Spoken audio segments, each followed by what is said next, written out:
Кое би предпочел филмов едишън? Да си супергерой в DC вселена или в Марвел? Марвел.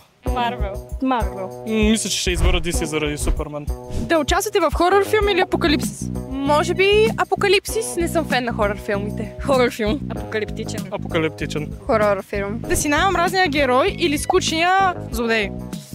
Най-омразни герои. Омразен герой. Най-омразния герой. Омразния герой. Може би най-омразният герой. По-интересно е в крайна сметка всички герои, които мразим, се оказва така, че намират път към нас. Добре, да не гледате продълженията на филми или само това не може да гледате? Без продължения. Продължение само единствено заради Хопит и Властелина на пръстените.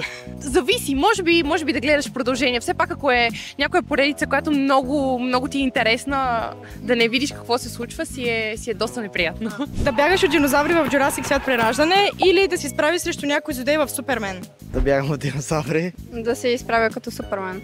Супермен. Да кажем да бягам от динозаври. О, да бягам от динозаври. И аз динозаври. Злодеите в Супермен. А ще гледате ли филма? Всички заедно Jurassic свят прераждане или Супермен? Ако се съберем, да. Що не? Къде ще го гледате? Аз мога да ви кажа къде. В Синаленд. Вървете там в най-якото кино на София. Добре, мерси.